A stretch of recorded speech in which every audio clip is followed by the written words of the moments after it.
আসসালামু আলাইকুম। আজ আপনাদের আমি দেখিয়ে দিব কিভাবে সহজে ক্যারামেল তৈরি করানো যায়। প্রথমে আপনি আধা কাপ চিনি নেবেন, তার ভিতরে দিয়ে দিবেন 2 থেকে 3 টেবিল চামচ পানি। এবার সুন্দর করে ভালোভাবে মিশিয়ে নেবেন এবং একটু নাড়তে থাকবেন। নাড়তে নাড়তে দেখবেন এরকম ফুটে উঠবে চিনি আর পানির মিশ্রণগুলো। তারপরে আস্তে আস্তে নাড়তে থাকবেন।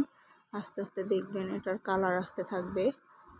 আপনি যদি একটু হালকা কালার পছন্দ করেন তাহলে হালকা যখন কালার চলে আসবে তখন নামিয়ে নেবেন।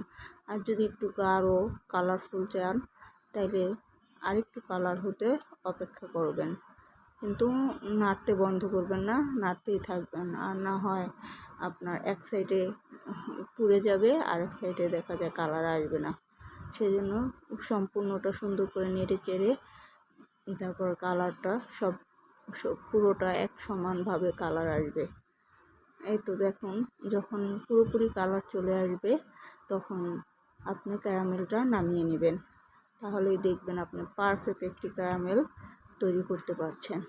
তারপরে একটা বাটিতে ঢেলে নেবেন, ঢেলে